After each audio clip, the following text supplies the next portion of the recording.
Sejam bem-vindos a mais um episódio do nosso YouPcast junto com o Dr. Carlos Ranzani. Hoje nós temos um casal mais do que especial. Você já conhece o Emerson e hoje nós trouxemos a Giza, que é a esposa do Emerson, para a gente conhecer um pouco mais como é que eles trabalham juntos e um pouquinho mais da vida deles. Sejam bem-vindos. Obrigada. Obrigado. Bem-vindos. Bom, para explicar para a Giza um pouquinho do nosso significado do YouPcast, o cast, né, doutor, tem um significado. Qual é? Que é justamente a propósito, né? O C, um triplo C, na verdade, que é conhecimento, crescimento e construção. O A é de autêntico, de autenticidade. O S de superação e de sabedoria. E o T de transformação. Né? Então, como a gente diz, é um podcast com propósito. E quem a gente procura trazer é justamente alinhado com esse propósito. Isso, né? O convite para vocês. Isso aí. Obrigada. Bom, vamos saber um pouquinho mais da Giza? Giza, conta pra gente um pouquinho quem é você e um pouquinho do trabalho que vocês fazem juntos. Bom, eu sou a Giza, eu sou gaúcha, moro há 14 anos, completando 15 já, na verdade, em São Paulo. Toda a minha base, toda a minha criação se deu no Rio Grande do Sul. Né? Tenho um irmão, que é o Vinícius, que ele tem síndrome de Down, que a maioria das pessoas conhece como velho, e eles acham que é irmão do Emerson. Sim, né? inclusive na verdade eu é meu irmão. Uma graça. E nós somos eu e ele, né? E eu tenho um outro irmão que ele é uma estrelinha também, né? Então, a Giza, hoje, ela é mãe de 3 filhos, que também são estrelinhas lá no céu, né? E esposa do Emerson, e nós trabalhamos juntos, né? Desde 2011. Né? A nossa carreira iniciou-se junto a partir desse ano de 2011. Legal. E a pessoa Giza? A pessoa Giza. Eu posso dizer que a Giza, ela é uma mulher e ela também foi uma criança muito curiosa, né? Desde pequena eu sempre gostei muito de estar com pessoas, né? Então eu andava muito de bicicleta na minha rua, eu amava e eu gostava de estar com as pessoas, né? A minha bicicleta era como se fosse um ônibus, aonde cada poste de luz que tinha na rua, eu parava para embarcar e desembarcar pessoas. Ai, que demais! Que legal! E foi, acho que em 2015, por aí, conversando com um amigo durante uma formação que nós estávamos dando, e ele falou assim, tu já percebeu que o que tu faz hoje é exatamente o que tu fazia com a tua bicicleta? Porque você hoje pega as pessoas do ponto A e leva para o ponto B. Né? E era o que eu fazia antes. E eu não tinha me dado conta, não tinha tido esse insight ainda. Então foi esse colega que me ajudou a ter esse insight. Né? Eu sempre gostei muito de pessoas na escola. As minhas amigas sempre vinham conversar comigo e perguntar sobre o que elas fariam, né, em situação diversas da vida delas. E claro, a gente muito adolescente, tem as emoções à flor da pele na época, né? Então eu era essa amiga que dava os conselhos. Depois eu fui trabalhar numa estatal, na Petrobras, e foi aonde que eu descobri o que realmente eu queria fazer. Que foi cuidar de pessoas. Só não pegou o mensalão, né, da Petrobras. Não.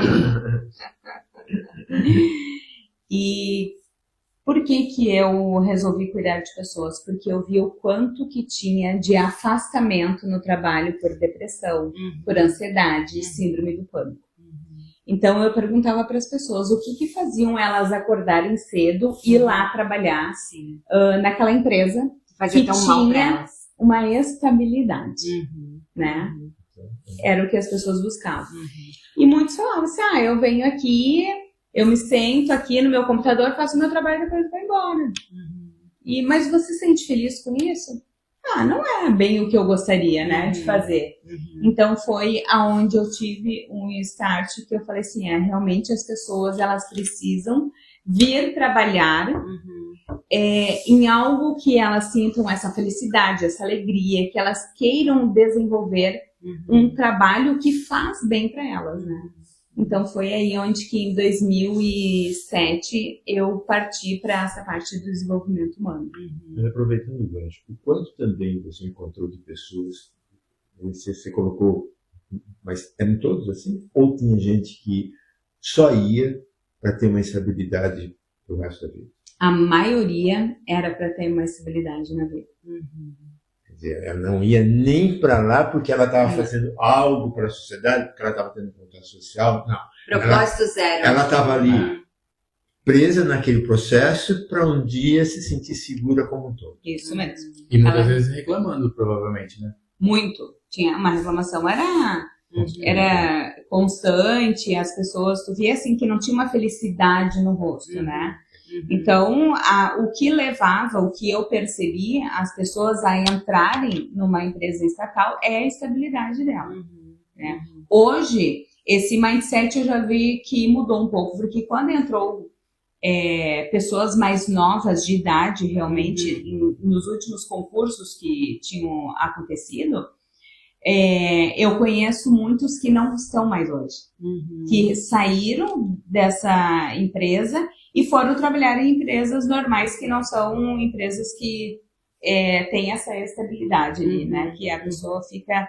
Então, eles buscaram. Então, dá para ver que essas pessoas mais novas estavam buscando o que realmente elas gostavam. Mas essas pessoas em si, o que faziam pela estabilidade, quer dizer, ela vendia praticamente, não só a liberdade, a pessoa dela, já que ela se aprisionava praticamente no local, ela estava presa ali, para ter um sentimento que ela estava com a vida tranquila. Isso. Quer dizer, quase aquele negócio, quase que vendia a alma para o diabo, pela estabilidade, para ter paz. Deus. Eu vendo a alma pro diabo para ter a paz de Deus no final, né? Mas... E porque, querendo ou não, eles tinham um bom retorno financeiro. Sim, ainda tinha esse... Naquela época tinha um bom retorno financeiro. Então, eles, além do salário, eles tinham outros salários que, né, vinham juntos. Compensavam. Então, compensavam e fazia com que a pessoa não saísse dali. Ô, Gisa, e foi a partir dessa observação toda que tu tivesse o teu start, tivesse esse insight de partir para uma outra forma de trabalho, de ajudar as pessoas, de levar do ponto A para o ponto B. E como é que foi esse processo de sair dessa empresa e até chegar nessa formação que hoje vocês trabalham juntos? Quando foi em 2007, no início de 2007, eu recebi um e-mail, né, de um treinamento que ia acontecer. E eu me interessei muito porque nesse treinamento tinham 4 emoções básicas que me despertaram. Medo, raiva, tristeza e alegria. Eu falei assim, nossa, eu quero trabalhar, eu quero ver como que é isso. Eu preciso aprender a lidar com essas emoções em mim. Sim. Né? E foi quando eu me inscrevi. E este treinamento, ele realmente me mudou muito, né? Mostrou que eu posso fazer essas modificações internas comigo. E quando eu terminei o treinamento, eu fui diretamente na pessoa que ministrava o treinamento e falei assim, eu quero trabalhar com isso. Eu já ouvi falar sobre a PNL, né? A Programação Neurolinguística, que é a base aqui do treinamento. Porque a minha tia, que é minha madrinha, foi ela que me mostrou isso. Foi ela que me mostrou sobre a PNL. Eu já tinha feito uma terapia que usava essa ferramenta. Através dela, né? Ela que me mostrou. E eu falei assim, então é isso, ó. Eu quero trabalhar com isso aqui. Então eu procurei eles, depois que eu terminei o curso, né? E eles falaram, então vem aqui pra gente fazer uma reunião e conversar. Pra se aprofundar. E daí eu levei... Logo depois, eu já estava junto com eles, né? logo depois é tipo 2, 3 meses. Uau! Foi muito rápido. Uhum. Então eu comecei a trabalhar com eles e eu estava na Petrobras ainda. Então eu levei 1 ano. No final de 2008, eu larguei a Petrobras, né? E esse rapaz que eu trabalhava, esse head, ele falou pra mim, em algum momento tu vai ter que escolher. Porque ficar fazendo A e B juntos, tu não vai focar em nenhum. Claro. Né? E isso foi no mesmo momento da virada de chave do Emerson também? Vocês estavam juntos nessa? Não, Foi a no pergunta momento... era justamente essa. Como que a Giza achou o Emerson ou o Emerson achou a Giza? Como que se acharam? Quando a Giza, dessa parte dessa história, que a Giza começou a ter contato com isso, eu já fazia isso há 7 anos, em São Paulo. Ah, em São Paulo. E Eu já trabalhava. E eu em Porto Alegre. Na verdade, vocês se conheceram depois? Na verdade, nós éramos empresas parceiras, Entendi. né? Esse treinador que dava o treinamento em Porto Alegre era um dos treinadores que eu dava o treinamento em São Paulo, né? E aí a Giza pode contar como que ela conheceu. Ela foi fazer uma formação em São Paulo. E eu tava dando então vocês se conheceram depois. Aí uniu vocês. Isso. E eu comecei a trabalhar com eles, daí eu tive que tomar essa decisão, né? Daí eu tomei decisão, conversei na empresa e eu saí, né? Em 2009, eu faço a minha formação de PNL. Né? Então, eu venho para São Paulo, nesse instituto que eu trabalhava, eles só davam essa formação em São Paulo, eu vim para cá e fiz a minha formação. Em 2010, eu volto para São Paulo novamente, em janeiro, e eu faço a minha formação em coach, onde que o Emerson era um dos treinadores da formação. Né? E nessa formação, especificamente, tinha bastante pessoas do Instituto fazendo essa formação. Então, tinha os meus colegas de Porto Alegre, tinha os colegas de Santos, né, que eu também já conhecia, mas não conhecia o Anderson. E então nós estávamos com bastante pessoas das equipes do Brasil todo, né? Porque era um instituto que tinha filiais em várias capitais. Né? Então daí eu conheci ele e a partir dali a gente começou a namorar. A gente namorou 1 ano à distância, a gente se via a cada 20 dias por aí. Ou eu ia para São Paulo ou ele ia para Porto Alegre. Então as agendas, quando não batiam com os treinamentos, a gente conseguia se ver, né? Ou até mesmo se ele tinha treinamento em Santos e eu não tinha em Porto Alegre, eu vinha pra cá, né? Ficava no hotel onde que ele estava dando treinamento e assim a gente ficava, porque a gente só tinha final de semana para se ver. E em 2011, na verdade, dia 30 de dezembro de 2010, eu, meu pai e o Emerson, nós saímos de Porto Alegre em direção a São Paulo, aonde que, na verdade, meu pai veio me trazer para eu ficar, né, realmente casada com o Emerson. Que legal. E onde que a gente inicia-se daí a nossa jornada como casados, né?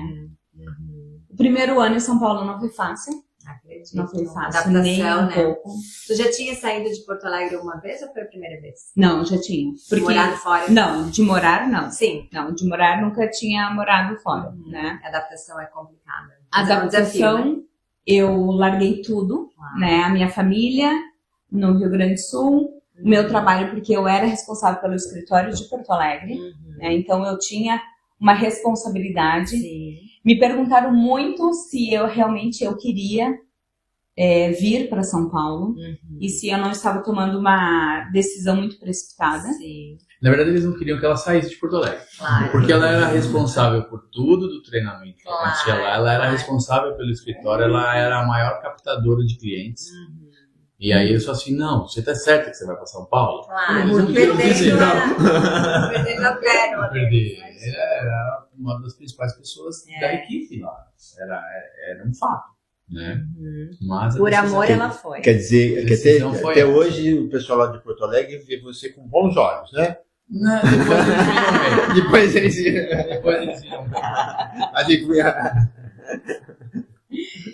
E esse 1 ano em São Paulo, ele foi desafiador porque eu tive que trabalhar com a sensação de que eu deixei tudo. Claro. E agora eu vou ter que conquistar tudo em São Paulo. Uhum. Eu achava que eu já estaria no treinamento, o mesmo que eu fazia em Porto Alegre, estaria no treinamento de São Paulo, e não aconteceu isso. Porque aí eu posso falar. Porque na equipe de São Paulo, do litoral, havia alguns pontos, tipo, pessoas que trabalhavam no treinamento, pessoas que davam suporte e tal. Toda a equipe acreditou que com a chegada da Giza, ela já faria parte, pela experiência dela. Claro. Inclusive, ela tinha mais experiência que a grande maioria. Tirando eu, ela tinha mais experiência que todos. E o outro treinador na época falou, eu não posso fazer isso, porque a equipe vai sentir. Mas a equipe estava pronta para isso. E aí colocou a Giza meio que numa situação onde ela ia para os treinamentos, quando eles começavam os treinamentos, ela tinha que ir embora.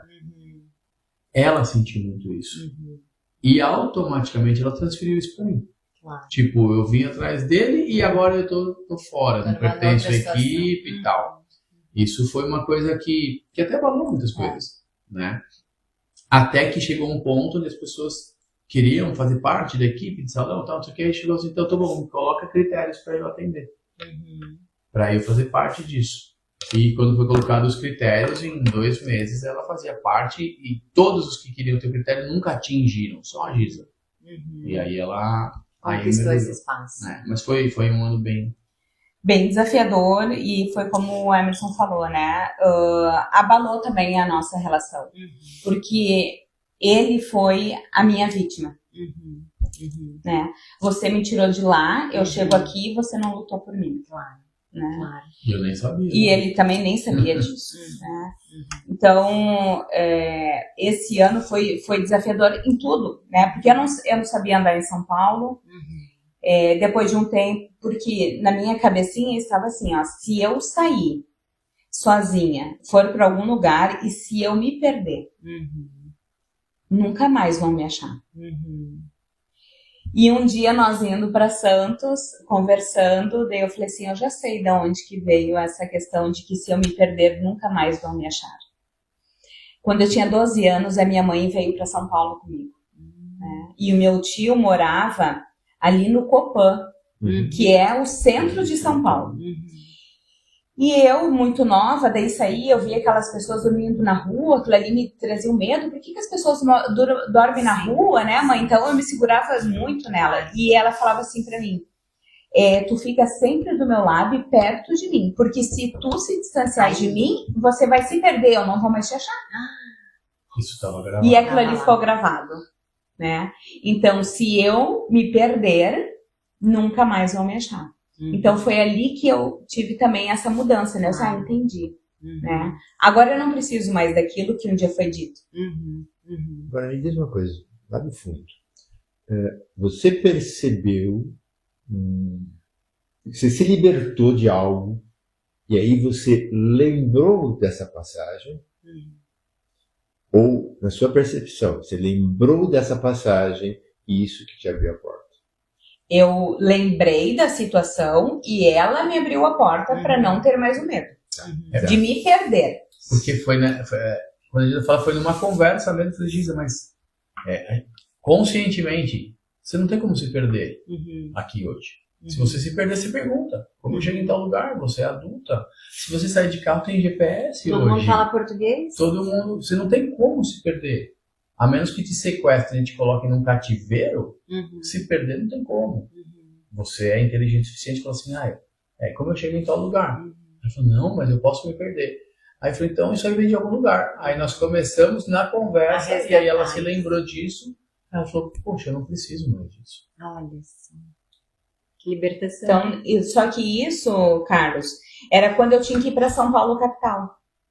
Quando eu ficava em São Caetano, onde eu morava, não tinha problema. Você passava aquele limite que você nem sabia qual que era. Isso. Que era São Paulo. São Paulo. Agora, eu tenho que pegar marginal, eu tenho que... Aquilo ali me dava essa sensação. Isso mesmo. Essa memória da adolescência. Isso. Então, e foi nesse período de 1 ano. Né, que teve essa sensação e que nós conversamos sobre, né, que eu descobri de onde que estava vindo. E outra, né? Eu tive que conquistar as pessoas. Um gaúcho, ele é visto como, às vezes, grosso, né? O jeito que eu falava, as pessoas achavam que eu estava brigando. Então, eu tive que trabalhar demais isso dentro de mim. Demais, sabe? Eu voltei a fazer terapia, porque começou a vir muitas coisas na minha cabeça. Que maravilhoso. Olha a evolução. A superação. E a superação. Né? E você perdeu a identidade. Maravilhoso agora, né? Porque no olho do furacão, quer dizer, o quanto esse ano, na verdade, foi de uma evolução imensa. Né? Isso mesmo. Né? Agora, naquele momento, estava tudo fragmentado. Isso mesmo. Ali eu tava... Eu me vi assim, o que eu vou fazer aqui? Né? Ou o que eu fiz da minha vida? Nenhum momento também se passou na minha cabeça, eu vou voltar. Nenhum momento passou. Então eu fui galgando esse espaço, eu fui conquistando ele aos poucos, tanto que depois eu me tornei uma referência também dentro do Instituto. Fiz alguns eventos grandes que o Instituto nunca tinha feito. Tudo foram criações e organizações dela. Ideias surgiram e ela falou, daqui, eu assumo isso aqui e vamos fazer. Então, o head também desse treinamento, né, junto com o Emerson, eles conversavam muito comigo e perguntavam o que a gente pode fazer, e a gente começou tendo as ideias, né? Tanto que depois, junto com o Emerson, nós abrimos uma frente em Maceió. Né? Nós levamos esse treinamento que a gente fazia em Santos, que é o mesmo de Porto Alegre, eu e ele levamos para Maceió, e eu vejo que foi uma conquista minha, porque eu falei, vamos fazer aqui, e eu também vejo que é uma conquista aqui em Atlanta, porque eu falei, a gente vai ir para Atlanta também, viu? Então eu vejo oficialmente comunicado que essa passagem está aqui. Quando ele começou a atender a Juliana, eu falei assim, é uma oportunidade nossa e nós vamos ir. Né? Então, eu vejo que eu tenho essa... Não sei se eu criei ou se já é... Você é motorista de ônibus. Isso mesmo. Eu vou indo. Uma iniciativa. Só que ela mudou de bicicleta para carro, para ônibus e aí avião. Cuidado com a nave espacial. Cuidado que é o próximo veículo. Nós vamos fazer um treinamento para os marcianos. É verdade. Então a gente foi, né, caminhando. Em 2016 nós resolvemos montar o nosso próprio instituto, né? Foi um período muito bom de 2011 que eu estive com eles, né? Como nós éramos sócios do outro instituto também. E aí eu falei, eu acho que aqui para mim encerrou, mas o Emerson, eu falei, você tem total a liberdade de continuar ou não, mas eu prefiro me retirar neste momento. O principal ponto de mudança aí foi assim, nós queríamos fazer um trabalho com empresas, porque eu sempre vivi um mundo corporativo. Claro. A Giza também. Isso. E nesse outro instituto não tinha o trabalho com empresa. Né? Além de todos os treinamentos que a gente fazia, as formações, tudo, o trabalho empresarial. E nós percebemos por cerca de 1 a 2 anos ali que não se deixava fazer o trabalho com a empresa. Mas por que não podemos fazer o trabalho com a empresa?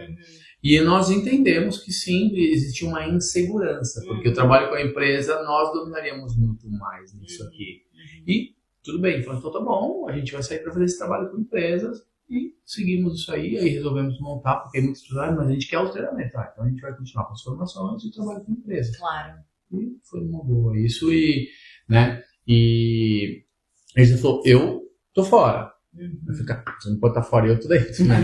Então vamos fazer isso, porque também era já havia um tempo em alguns pontos deste questionamento e de verdade esta mudança ela abriu horizontes diferentes, muito diferentes, porque por mais que eu ame, né, como nós já falamos aqui, tudo que eu faço com as pessoas, eu também sempre tive assim, cara, eu vivi uma vida no mundo corporativo e eu sei que as empresas são carentes desse cuidado. Então eu também quero olhar para elas, eu também quero cuidar delas. E aí a gente tinha isso muito alinhado e hoje a gente... E aí é uma das bases do Instituto também, né? esse trabalho empresarial. Como é que é o nome do instituto de vocês? Instituto Evoque, Evoque. EVOC, que é de evolução comportamental. É uma evolução que não para. Incrível. E desde então vocês vêm desenvolvendo trabalhos com empresas e também As individuais, né? Individuais, As isso. formações individuais. Até mesmo nesse treinamento de imersão que nós fazemos, ele não é voltado somente para empresas, ele é voltado para uma pessoa que quer essa evolução. Sim. Então, ele é um treinamento aberto, que Claro. a pessoa vai lá e se inscreve, né, para fazer o treinamento, vai passar por uma vivência durante 3 dias, onde que ela vai trabalhar essas emoções primárias que eu busquei, né, Isso. quando eu comecei. Que foi o que me chamou a atenção. Claro. Né? Eu quero saber como que eu vou lidar com meus medos, Isso. que eu sei que o medo nunca vai acabar, né? Porque ele tem uma função biológica, Claro. né? A raiva, como que eu lido com ela, e por muitas vezes as pessoas acham que nós não devemos ter raiva, mas sim, nós temos o direito de ter raiva, mas eu não tenho o direito de derramar ela ou colocar ela em cima de um ser vivo, eu Claro. digo hoje. Claro. E, sim, Então, a tristeza, como que eu lido, a alegria, que são emoções realmente primárias, que é onde que tudo se inicia, né? E hoje nós vivemos num mundo que eu percebo que as pessoas, elas têm uma certa dificuldade para lidar com as emoções primárias. Gentileza, certa dificuldade. Como ele é gentil, sutil, certa dificuldade. Isso é evolução. Mas assim, né? Certa dificuldade. Tá bom. Então, este é um dos treinamentos que nós temos. Sem contar a formação de PNL, a formação em coaching, né? O Master Practitioner que nós temos também. E todo esse trabalho de mentoria, né? O lado terapêutico que eu que cuido dentro do Instituto. E o trabalho empresarial que o Emerson toca. Né? E as constelações também que entra dentro da parte terapêutica. Né? Ok. Então, Esse é o lado empresarial do casal. Sem invadir a privacidade. Como que é o dia a dia de um casal que tem uma empresa de comportamento, de emoção? Botando em prática todos os aprendizados que a gente ensina para conviver. Só harmonia, paz e amor. Sabe a raiva? A gente sabe direcionar. E aí, como que eu diria? É desafiante. Não, é desafiante. Eu acho que não só dentro do Instituto a gente trabalha conhece pessoas que acabam trabalhando junto, marido e mulher, e eu não vi até hoje ninguém falar assim, é a paz em casa. Se Não. ouviu? Até hoje eu não ouvi. Aí Se eu ouvir, talvez também tenha uma coisa assim. Só ouviu da boca pra fora. Porque assim, e nós vivemos isso, né? É difícil separar. Porque eu tô trabalhando, tô falando de negócio, é uma sociedade. E aí quando chega em casa, eu tô continuando falando do negócio, mas aí em casa eu tenho que estar falando de um outro cuidado. E às vezes essa separação, por não acontecer, fala, pô, cadê minha vida? Né? Onde está o meu lado pessoal dentro disso? Por muitas vezes ele não existiu, porque você é dono do seu próprio negócio. Quando Se tá eu construindo, dono do eu seu tenho próprio que tomar, negócio, eu tenho que trabalhar, eu tô trabalhando 24 horas. Isso. Né? Porque eu tô pensando numa coisa aqui, surge isso e tal, e aí surge questionamento, tá, mas a gente não vai fazer nada pela gente, cara, agora não dá. Pro meu sócio eu falaria numa boa, mas quando eu tô deitado com o meu sócio, é meio complicado, né? Pois é. Né? Então isso, ele é desafiante, ele é desafiador ao mesmo tempo, né? A diferença entre desafiante e desafiador é desafiante, eu não sei se eu vou passar, desafiador eu tô passando mesmo com isso. Então, são situações que elas... É como uma curva, né? Tipo um eletrocardiograma. Sobe, tá tudo bem, vai lá embaixo, fala, meu Deus, não vai dar. E aí, eu acho que é um fluxo normal. E é importante a definição do papel de cada um, né? Ter clareza do que cada um executa, para não misturar e ninguém tomar o papel, a função do outro, né? Isso é importante ter essa Eu clareza. vou falar uma coisa e depois deixa eu falar. Porque é o seguinte, eu sempre fui uma pessoa muito cuidadosa e perfeccionista com as coisas. Traduzindo, chato. Porque eu quero que as coisas funcionem, eu tenho aquela preocupação para cuidar da pessoa, do ser humano e tal. Por conta disso, eu sempre fui de centralizar muitas coisas. E automaticamente é um desafio, porque aí a Giza quer fazer outras coisas, a Giza toda a experiência dela, e aí às vezes eu questionava, tá, mas eu já fiz. Confia. Não, eu confio, mas só tô perguntando. É um papel do líder ali. Claro. Porque ali também no Instituto, eu sou o líder. E imagina ser o líder falando com a pessoa que comprou a FI. Como mulher submissa desse E jeito.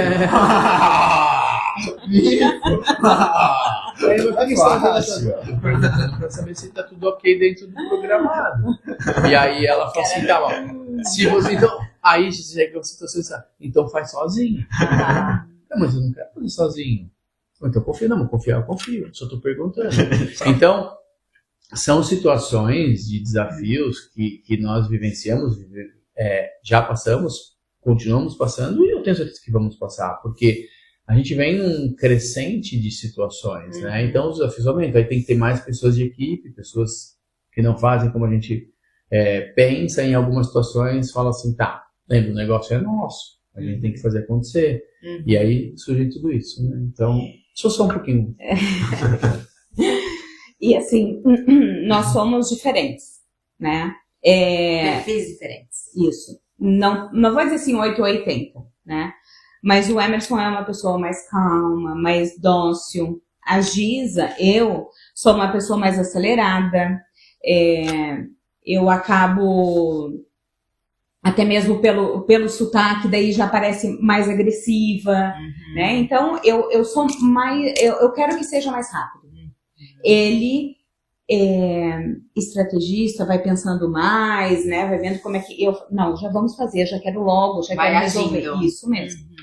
Então, por muitas vezes, ele precisa me segurar e muitas vezes eu tenho que puxar. Claro. Empurrar Isso é ele. importante. E isso dá certo. Mas tem no a hora que negócio. empurra ou que puxa, é ruim nessa hora. Claro. Então, nós temos que ter essa inteligência emocional para lidar com isso, porque às vezes não é com a pessoa, não é com a figura do Emerson, meu marido, né? Mas é no trabalho. Olha, a gente precisa fazer isso, a gente, né? Giza, espera, a gente não pode dessa forma. Então, tu respira, vai ali. E vocês criam uma agenda de trabalho ou... Nós temos uma agenda, que a nossa agenda, inclusive, é compartilhada. Ele tem os... Da hora até tal hora, tipo, agora você não fala mais trabalho? Ou... Isso... Essa parte eu não respeito. Eu já não... Eu não respeito. Porque às vezes... O insight vem. Vem, aí eu tenho que falar. Se eu não falar com ela, eu vou falar com quem? Claro. Às vezes que eu percebo que eu incomodo, se eu falo, eu fico sozinho falando, mas eu não paro de fazer. Não, escreve. O que foi, eu não lembro certo ano que eu falei assim, olha, a partir de hoje eu não levo mais meu computador para casa, vai ficar no escritório, né? E realmente o meu computador fica no escritório só no final de semana que eu levo para casa. Porque eu falei, quando eu chegar na minha casa, eu quero viver a minha casa, eu quero viver a minha vida ali, né? E o Emerson, ele continua, né? Ele leva os 3 computadores. Ele leva tudo para casa, ele continua e ele me fala algumas coisas e eu até respondo, falo, mas tem horas que eu falo assim, anota isso e depois a gente conversa, né? Porque eu também preciso, às vezes, um tempo para respirar e até para ter uma clareza maior para onde as coisas estão caminhando. Tanto que às vezes, ou ele tá numa reunião, ele saiu, ou ficou no escritório e eu fui para casa. E é até engraçado, a gente contou esse dia sobre isso, né? Eu gosto de ficar, às vezes, no silêncio. Né? Então eu ligo lá minha televisão, deixo só com uma imagem, né? E deixo uma penumbra, uma luzinha bem, e fico ali comigo. Não me faça uma pergunta. E fica comigo. E daí o Emerson chega em casa e ele fala, nossa, que tristeza, o que aconteceu? Eu disse, tudo quietinho. Estou me abastecendo. Tá tudo tranquilo, tá tudo A ótimo. televisão nem som tem. Não, só a imagem. Um videozinho, sobe aqueles ambientes. E é um momento onde que eu fico, né? É o teu momento. Isso mesmo. Então, e quando nós também estamos em casa, às vezes ele tá sentado no sofá fazendo algumas coisas, eu estou ali também assistindo uma televisão ou não, sento na sacada, faço alguma coisa. Então eu acho que nós aprendemos a nos respeitar. Ótimo. O momento de cada um, o tempo de cada um. E eu tenho assim, a gente falou, preciso do meu tempo para me reabastecer. Eu me reabasteço com as coisas que eu tô fazendo. Então, quando eu falo que eu gosto do que eu faço, é porque eu gosto. Então, eu tô aqui, aí eu penso numa coisa, porque eu sou muito o criador. Mas não tem muito também coisas. do perfil introspectivo e extrovertido? É que eu tenho uma dualidade entre os perfis ali.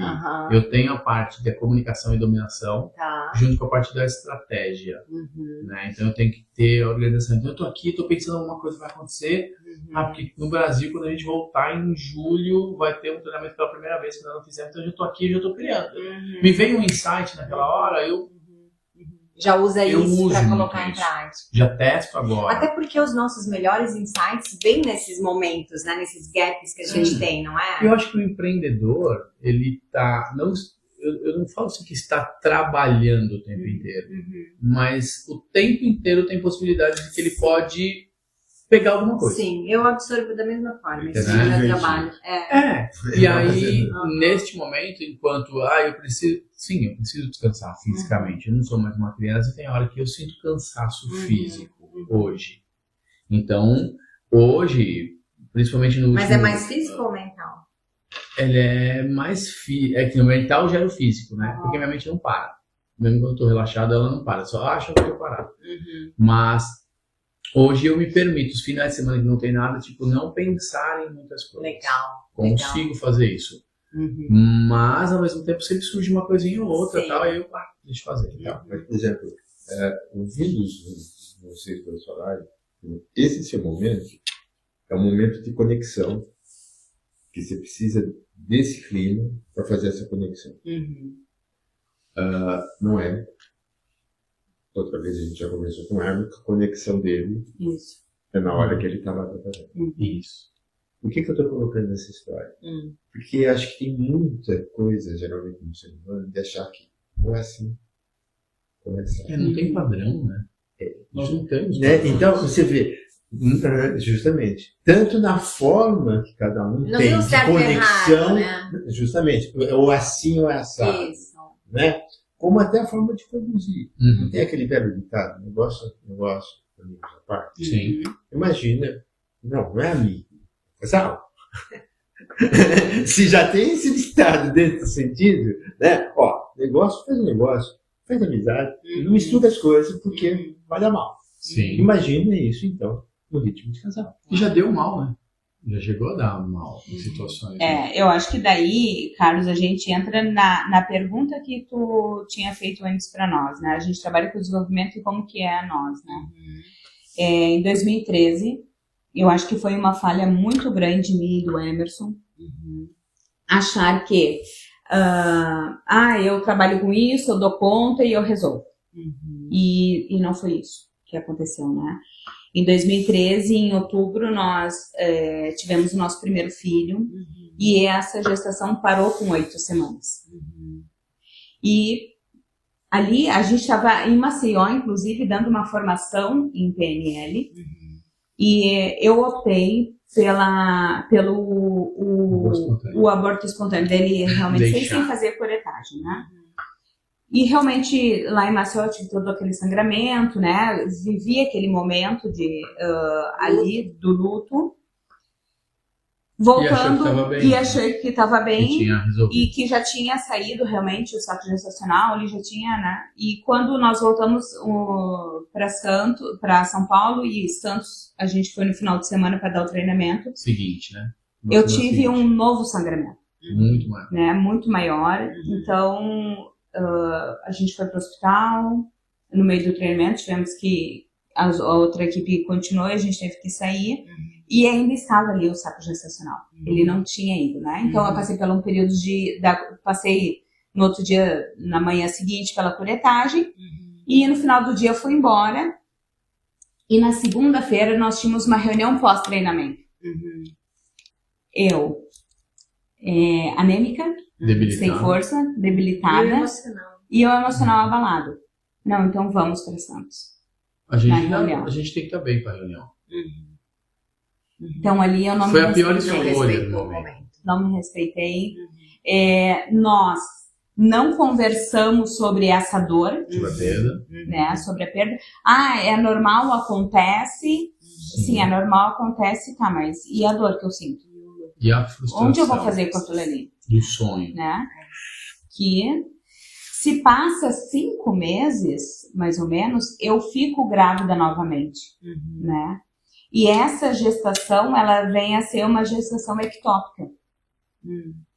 Só que daí, nesse momento, eu tava com um pé e meio lá e meio aqui, né? Porque em 30 minutos, se esperasse, eu ia perder a vida, né? Já tinha rompido lá dentro, já tava com todo, né, o sangramento Ela só não aconteceu isso porque ela, na verdade, assim, até contextualizando um pouco disso, né? Na primeira gestação, algumas pessoas sabiam da família da gestação. Quando teve a perda e teve a frustração, e aí quando a Giza engravidou novamente, falou, então nós não vamos falar pra ninguém agora. E aí ela foi pra Porto Alegre pra ficar com a mãe dela, uma semana lá, na verdade você foi eu fui refazer o meu treinamento. practitioner. E aí a mãe dela ficou no fim de semana que ela ia fazer alguns exames. Ela falou, eu vou ficar aqui. Eu falei, não, pode ficar, não tem problema. E aí nessa situação, a mãe dela foi fazer alguns exames no hospital e ficou 2 dias no hospital para fazer exames do coração. Quando ela foi até o hospital para ver a mãe, na hora do almoço, na porta do hospital que rompeu a trompa Eu tive a e dor. ela caiu. Se ela estivesse em casa, ela teria morrido. Mega caso. Né? É um acaso, exato. Daí, E ali ela quase faleceu. daí o meu pai teve que ir para um outro hospital comigo, porque onde minha mãe estava era só cardiologia, não tinha um ginecologista ali. Então ele me levou para outro. Chegando lá, eu fui atendida prontamente, né? E o meu pai falou pro médico assim, doutora, a minha filha não tem essa barriga que ela tá ali. Porque a minha mãe, como é da área da saúde, sempre nos falou, né? Em um acidente, alguma coisa, olha essa parte abdominal, porque às vezes só uma batida causou algo lá dentro, só que nós não estamos vendo fora, né? E ele falou, não tem? Não tem. Daí nisso ele pega o telefone e pede pro setor do ultrassom agilizar. Então nisso nós já vamos pro ultrassom, quando faz o ultrassom o médico já falou, né? Já rompeu, a gente precisa então sair o meu pai com o médico e a maca comigo, correndo pro centro cirúrgico. E nisso o médico para e conversa comigo, a gente precisa fazer a cirurgia, assim. E o meu pai fala, né, aquela ali não é a minha filha que eu conheço, que está ali deitada. Porque ele viu que eu estava muito calma, muito calma. E daí eu falo que essa foi a virada de chave na minha vida, né, como um aprendizado muito grande, porque naquele momento eu lembro que eu falei assim, Deus está contigo. Eu não tenho mais o que fazer. Agora é da sua vontade. E só. E eu lembro que quando eu cheguei no centro cirúrgico, eles tiraram a minha aliança, né, foram entregando tudo pro meu pai, e eu fui lá pra cirurgia. Depois que saí de lá, fiquei 2 dias na UTI ainda, tive que fazer bolsa de sangue e tudo mais, né? Então, a situação foi bem séria mesmo, né?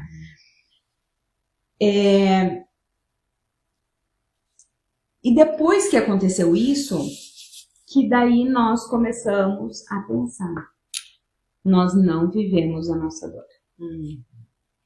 Com toda a bagagem que nós tínhamos, nós olhamos pra gente. nós erramos de não olharmos para nós. Vocês não se respeitaram. Não nos respeitamos. Vocês têm uma história de respeito individual e mútuo na nessa hora. verdade, na verdade, Carlos, nós não paramos para olhar para aquela dor do luto e nem vivemos o luto. Nem da primeira, e daí na segunda, tipo assim, ei, vocês não vão olhar mesmo? Né? Então daí eu fui fazer a terapia, o Emerson também voltou para a terapia dele, e onde que cada um foi viver a sua dor. Sim. Onde que nós mergulhamos, né? Tanto que nós chegamos a nos separar, né? Nós nos separamos por um tempo porque não estava mais dando. E onde que eu realmente mergulhei profundamente nos meus medos. E o próprio terapeuta falou assim, é a hora de deixar ela resolver os medos dela. Porque você está ajudando o tempo inteiro e você não está se ajudando e não está ajudando ela. Você não tá olhando para Tá suas dores, protegendo. né? Tá me ajudando Tá porque protegendo. eu ligava para ele, olha, eu tô com medo. Daí eu desenvolvi a síndrome do pânico. Então eu tive que aprender ali, realmente, ou eu fico aqui no meu medo, vivendo ele, entendendo o que tá acontecendo comigo, senão eu não vou sair daqui. Então esse foi um aprendizado muito grande que nós tivemos, de que nós Como somos casal. humanos, Isso. como qualquer pessoa, independente se temos ferramentas ou não. Que sempre vai ter dor, isso que eu falo, né? A gente fala muito em treinamento, palestra. Gente, eu não sou uma pessoa perfeita. Eu tenho pontos a serem resolvidos e sempre vão ter. Eu resolvo hoje, amanhã vão surgir outros. Isso é normal do ser humano. Você querer vender a perfeição ou vender aquilo ali, por mais que a gente ensina isso hoje, não tem nenhum problema em falar que eu não olhei pra minha dor. E ela doeu. Então, gerando consequências. Bom, Mas na época também, pelo que eu estou sentindo que vocês estão falando, a dor foi de tamanha intensidade que não dava para entrar nela. Né? não. Se uma vez a Na verdade, gente eu já, fugi dela por muitos anos. né? Quer dizer, se você já falou em um outro Principalmente eu momento falo que a por gente estava conversando, né? Do quanto você tem que mergulhar para conhecer, mas também, não sei como, mas eu sei voltar, mas eu tenho essa certeza, tudo bem, vamos lá, você vai. Sim, mas eu não sei. Agora, quando eu não sei, não, nem vou. Quer dizer, até é um instinto de preservação, proteção de vida, né? Por que eu toco nisso? Acho que até para ajudar muita gente que ouve e se culpa, porque não fiz. Porque eu acho que é ótimo ouvir esse tipo de coisa para as pessoas entenderem, né? E saberem se respeitar, que você faz o melhor que você pode. Tá bom, teve todas as consequências que vocês tiveram, mas é que na época era o melhor. vocês não foram negligentes por falta de respeito a cada um, ao casal. Não, porque não dava para ver aquilo lá. É isso. Né? Precisou de um outro momento? Foi uma obrigação, um castigo vir em outro momento? Não, foi uma outra oportunidade. Sim. Né? Então, eu acho que essa vivência que vocês estão colocando, acho que ela é magnífica justamente para ajudar muita gente que carrega um sentimento de culpa e, com isso, uma escravidão, né? Porque não fiz tal coisa. E esse termo escravidão é literalmente quando a gente conseguiu olhar com isso, passando pela dor, aceitando a dor e mergulhando na dor, é a hora que eu me liberto dessa escravidão. E não significa a perfeição também. Significa me libertar daquilo. Né? E doeu para libertar. Dói, talvez doa todos os dias. Mas faz parte. Mas você soube transformar, e não só numa força de palavras, de fato, de realidade, né? Uma dor, né? E não apagar essa dor, não fugir dessa dor, né? Porque aí entra um ponto que a gente ensina muito.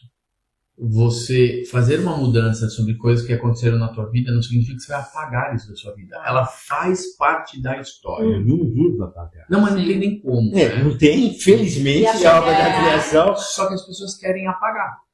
Cara, não tem como. Então, tire o aprendizado disso e deixe aquilo ali. Agora, eu não preciso ter o sofrimento daquilo todas as vezes que eu penso. Isso é possível. Porque o que as pessoas fazem é, por não mergulhar na dor, todas as vezes que elas se lembram ou vivenciam aquilo de alguma forma, elas sofrem novamente. Isso eu não preciso mais. Eu posso falar tranquilamente sobre isso hoje. Um dia nem falava. Agora, não tem o sofrimento, tem aprendizados. Ponto. Esse é o segredo. Porque é aquela história, né? Sofrimento faz parte da vida? Faz. Agora, tem muita gente que ouve o que eu vou falar agora e acha muito duro. Mas é uma opção. Sim. A gente fala, como opção? Não tem isso. É uma opção. Acho que essa opção foi nos dada. Né? Não é fácil você ter a opção de falar, eu fico com isso, o fato é esse, eu não vou apagar da memória, não vou tirar da memória, muito pelo contrário, porque senão, de verdade, eu até não aprendi. O Jacó fala muito disso, inclusive, né? Mas o sofrimento que Esse eu não preciso mais. Essa opção eu tenho de lidar com isso. Sim. E transformar essa Uma energia, aprendizagem. só que e é uma energia também. Exato. Só que você transforma numa energia que, em vez de te amarrar, te prender, te jogar pro fundo, né? Te impulsiona Verdade. e leva. Sim. E te ensina. E até todo esse processo que nós passamos, né? E pelo fato de eu ter tido a síndrome do pânico, eu trabalhei muito isso em mim, né? E fui atrás, até onde que foi criado pela primeira vez, né? E essa síndrome, ela veio de momentos de perdas, né? Então, a primeira perda ali que eu vivi, que foi em outubro de 2013, ela não foi a primeira, né? Em 2020, eu tive uma outra perda, né? Uma perda de um amigo, né? Porque eu nunca tinha perdido. Perdão, em 2000, eu tive a perda de um amigo e eu nunca tinha perdido ninguém de conhecido nem da família. Só que voltando um pouco antes, bem antes, quando eu estava na barriga da minha mãe e ela tinha 6 meses de gestação, minha mãe caiu. E a minha mãe quase me perdeu. Ali foi a origem das perdas. O medo de perder. O medo de perder. Ali que foi gerado, né? Então, eu trabalhei bastante isso. E o que eu tiro com tudo isso que eu passei nesse processo? Que hoje, quando eu recebo alguém para eu atender com síndrome do pânico, com ansiedade, com medos, eu tenho algo a mostrar para ela e posso dizer, eu te entendo o que você está sentindo. Porque eu passei por isso. Né? E até mesmo nas constelações, eu também trago muito do que eu vivi na minha vida. Não somente com a questão dos filhos, né? Porque hoje as pessoas, elas não contam como filhos. E faz parte do sistema familiar. Claro. Né? Mas sim de como que existe uma hierarquia dentro de um sistema familiar e que por muito tempo, durante 30 anos, eu também vivi fora dele. Então, olha quantas coisas que aconteceram na minha vida que eu também posso levar para essas pessoas e mostrar para elas, né? Olha, dá para mudar. Você não vai ficar refém disso na tua vida. Existe um caminho. Se eu mudei, você também pode mudar. E aí eu quero fazer um reforço, que é a minha visão, que é o seguinte: vocês estão tendo uma prova evidente do seguinte: o que se chama de síndrome do pânico atualmente, como uma doença, com algo errado, e para não voltar mais, porque é super difícil esse momento, você toma um produto que não vai te deixar. Na verdade, esse momento é um momento de vida, não de morte. Sim. Ele não é uma doença. Quer dizer, é graças a toda aquela situação que você está vivendo que está sendo estimulado para filho. Vai, sai disso. Tome cuidado, porque justamente hoje o que se coloca com esse título, com esse momento, é de pactologia, de algo errado, de algo que você não deve sentir. E para não sentir mais, então você toma um produto. Não é, gente, é muito mais um estímulo à vida, tá? Um sacode, chacoalhão, tá? E vocês estão vendo aqui, mas é claro, não é teórico de definição. Isso mesmo. Não, é de vida, é vivência que foram. Tá bom, lá atrás ficou uma marca? Ficou, né? Mas uma marca do quê? De vida. Se vingou, no português. Se vingou e todas as outras te alavancaram para uma sequência muito melhor. Tá? Então, eu reforço nisso, que é um rótulo que muita gente hoje carrega, imposto por um conceito que existe por várias razões, né? E que aprisiona as pessoas. Eu vou, desculpa, mas não só a síndrome do pânico, mas hoje as pessoas estão usando tudo como desculpa, né? A pessoa fez um teste, hoje nós somos estimulados de todos os pontos. Se você for fazer teste, todo mundo aqui teria um TDAH. Aí a pessoa fala em ambientes públicos, talvez seja por conta do meu TDAH eu não fiz tal coisa. Cara, o TDAH é só porque você tem, isso aí não conta sua vantagem, isso não é um problema. Só para saber usar. Ah, por causa da minha síndrome. Não, a tua síndrome te traz tal coisa. Não é uma patologia. Justamente. É uma soma assintomática, né? Uma psicossomática, na verdade, ali, de algumas coisas que eu tô somatizando. E eu, principalmente falando aqui para o Dr. Carlos, né? Eu sempre falo isso para os clientes que passam comigo, que eu tomei medicação. Eu tive que procurar uma ajuda psiquiátrica, porque eu não dava mais conta sozinha, né? Eu viajava muito e eu tinha as crises, né? Então, quando eu busquei um psiquiatra, né? A gente fez todo um tratamento e fiz o tratamento com a medicação, né? E eu tive que tomar também Rivotril na época, né? E o que eu falo para as pessoas? Eu gosto desse exemplo, que quando nós estamos numa crise de pânico, né? Tu tá, parece que com a água até aqui, né? Eu não consigo respirar. A medicação, ela vem e te dá um alívio. Só que não é a medicação que vai curar. Quem vai te ajudar a fazer a cura é a terapia. Né? Tanto que essa psiquiatra que eu fui, que é uma pessoa que hoje eu recomendo para quem eu vejo que tem necessidade, ela falou para mim, é psiquiatra com terapia. Não vai dar para fazer sem Você a terapia. usa a mesma analogia que eu uso. Não Só que dá. eu digo só o seguinte, você usa um colete, Sim. ou uma boia salva-vidas. Medicamento? Tá errado? Não. Porque Ele é um necessário. período, Ele tem- porque Agora, é um período, justamente, agora você vai usar o colete no resto da vida? Nossa, aquela nuvem ali tá ameaçando, vai chover, eu não vou sair só assim não. Deixa eu pôr meu colete, porque vai que começa a chover, forma uma poça d'água, né? Aí eu viro o problema. Você Isso. vira a dependência do Exato. Isso. Agora, você vai usar o colete, Pra te não manter tem, e não ali. tem de ser aquela, ó, você vai pra piscina, e Aham. quantos metros tem? 10 metros. Joga aí, sai daí, ou vivo ou sabendo nadar. Verdade. Gente, isso não é vida. Não é É. assim. Então, o medicamento é necessário, Isso é mesmo. com importante. consciência, por um E com período. prazo. Com prazo. Para você saber enquanto você desenvolve a habilidade, Habilidades, que a terapia também não te dá essa habilidade, Faz ele você te desenvolver. ajuda a você desenvolver. É isso. métodos e ferramentas de sair. E você mesmo Você vai tá procurando acostumado. e você vai trazendo. E o interessante que foi um insight que eu tive, né? Nós começamos a diminuir na época o Rivotril e teve um dia que eu peguei o vidrinho e eu falei, né? Eu me despedi dele. Legal. Não precisa. Muito obrigado, valeu. Eu falei, olha, eu agradeço muito pelo período que estivemos juntos. Você foi muito importante para mim. Sim. Só que agora você segue o seu caminho e eu sigo o meu.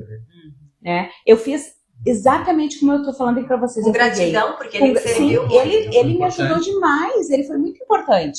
Só que agora a gente pode seguir os caminhos diferentes. E as pessoas acham que, né, por muitas vezes, não, eu não vou lá no psiquiatra por causa que ele vai me dar medicação e eu vou virar um refém Não, não vai virar. Ou até o outro lado, eu vou continuar indo no psiquiatra para ele continuar me dando remédio, Isso. porque eu Mas quero, aí são as eu quero pessoas que querem ser dependentes. exatamente. Porque tem Não muita gente quer que quer a ser cura, né? dependente. Não quero. Tem muita gente que quer Acho ser que é o dependente. caminho mais E fácil. ó, volta, né? Tem muita Vocês falam isso porque é fácil falar. Não. Não, Não é Aqui nós fácil. somos provas de mudanças, mesmo com Justamente. as ferramentas. Não Não tem problema. é fácil. Então, essa vivência é muito importante. Acho que isso que é o tal Isso é autêntico, gente. Uhum. É isso é vida, Isso. né? E tá aí. E eu vejo assim que é importante nós colocarmos isso, né, Jordana e Carlos, porque nós somos pessoas, nós somos seres humanos em primeiro lugar, Isso. né? E nós temos tudo que todo mundo também tem, Uhum. né? Nós temos dor de barriga, nós temos dor de cabeça, às vezes a gente fica emburrado um com o outro, porque a gente trabalha junto, mas nós decidimos fazer essa caminhada juntos, né? Então, quando eu também não estou bem, ele consegue entender e vice-versa, Claro. e nós nos ajudamos, Isso. né? Porque a gente pode conversar e falar sobre. E também aprendemos a olhar para a nossa dor, né?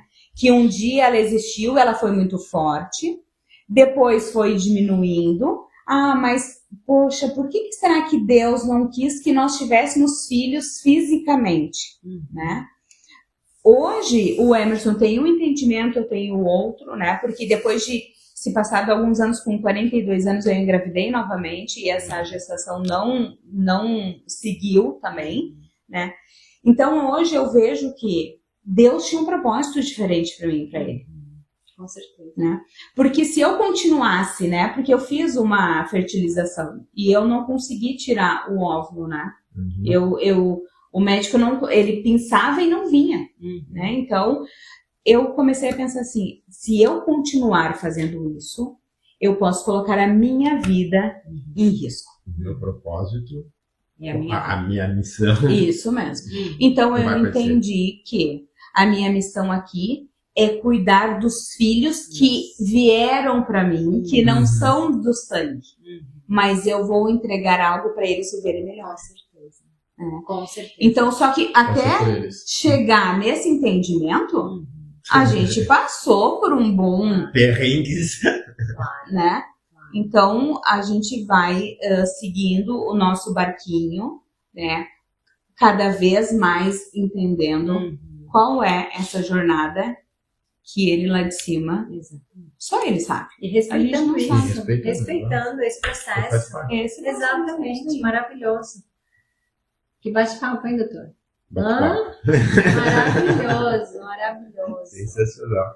E eu acho que eu fico muito satisfeito, né? Porque desde que a gente conversou pela primeira vez sobre isso, e, na verdade se juntou ideias, a ideia era justamente isso. A gente oferecer vivência.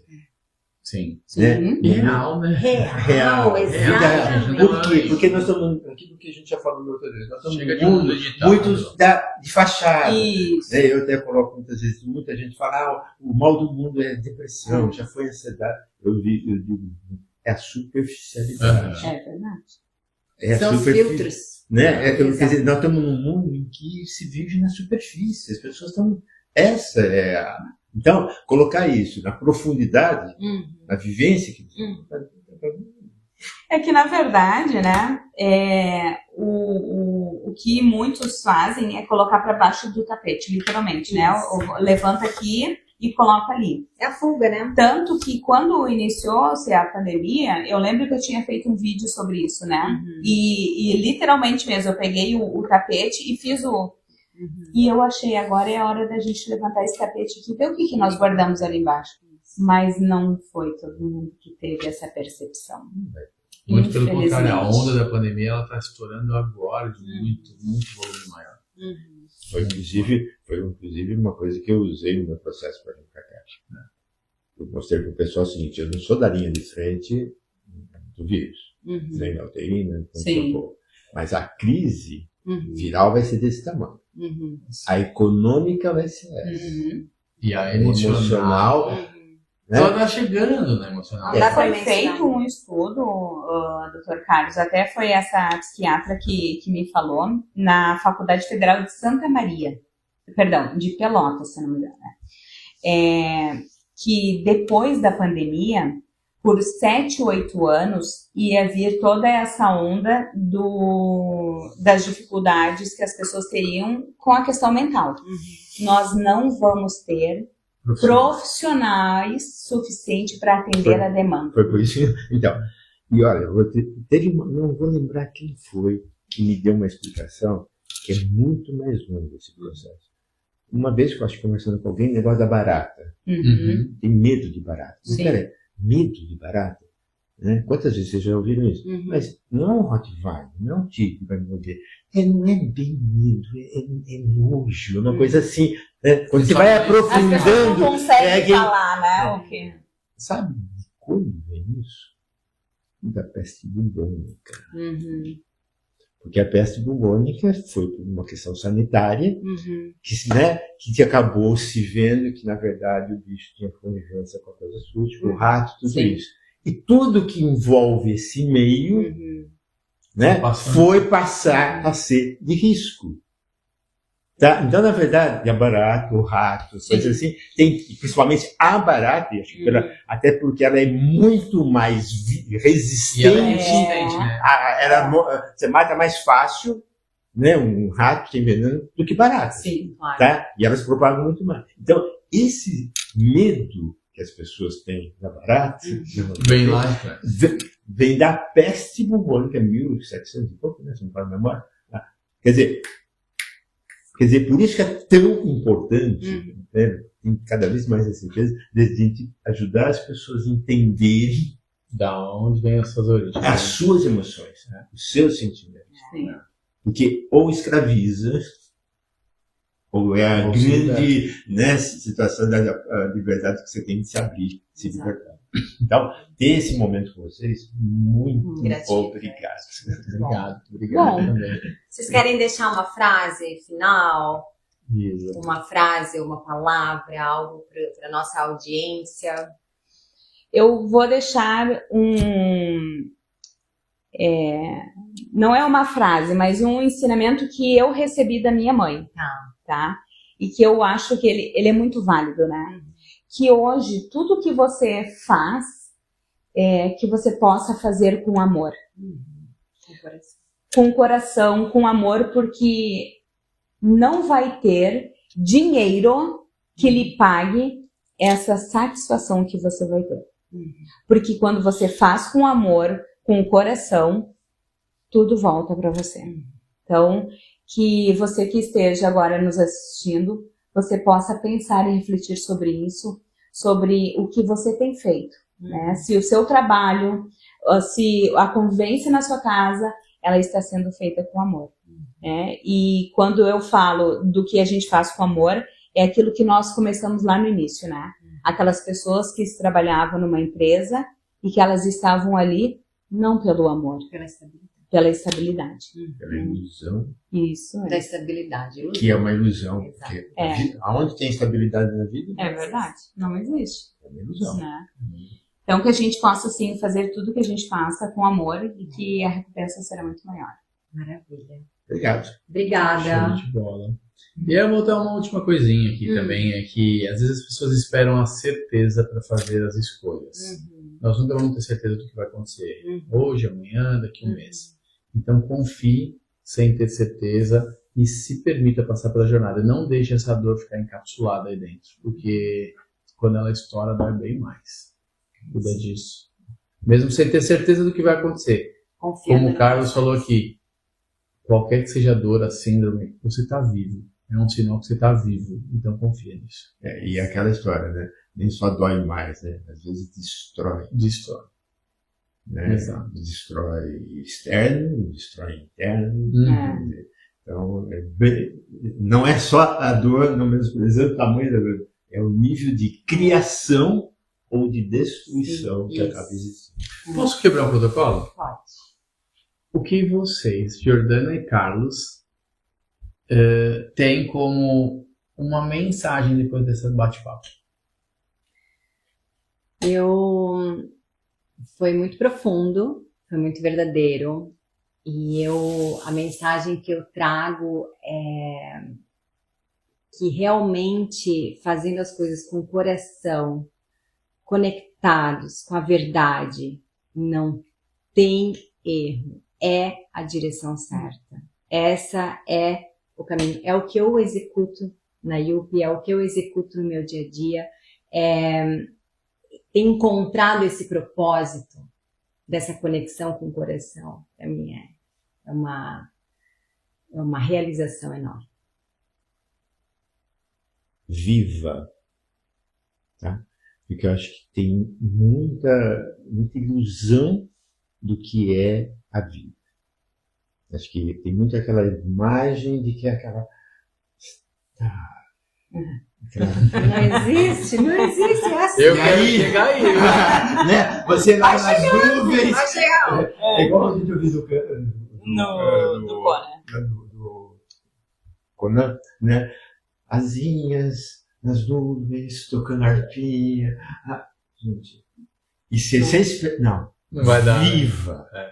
E fale, lógico, nos seus devidos espaços, no seu devido momento. Claro. Viva isso. Partilha, discute. Né? Não fique esperando que algo que você vai tomar, ingerir, seja um comprimido, seja uma droga, vai Vai tirar isso. tirar isso.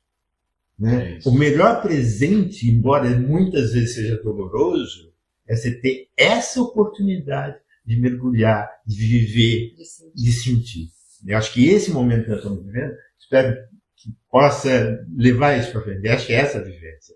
Viva. Viva o mais pleno que você pode. Se não dá agora, respira daqui a pouco. Vou lá buscar recursos para viver. Não se martirize porque não deu. Sim. Você faz o que você pode. E seja autêntico, seja verdadeiro com você mesmo. Muito obrigado. Obrigada. Obrigado. Foi Obrigada. ótimo. Obrigada. Obrigadão, viu? Obrigada. Obrigado, gente. Gente, beijo. Beijo. Até o próximo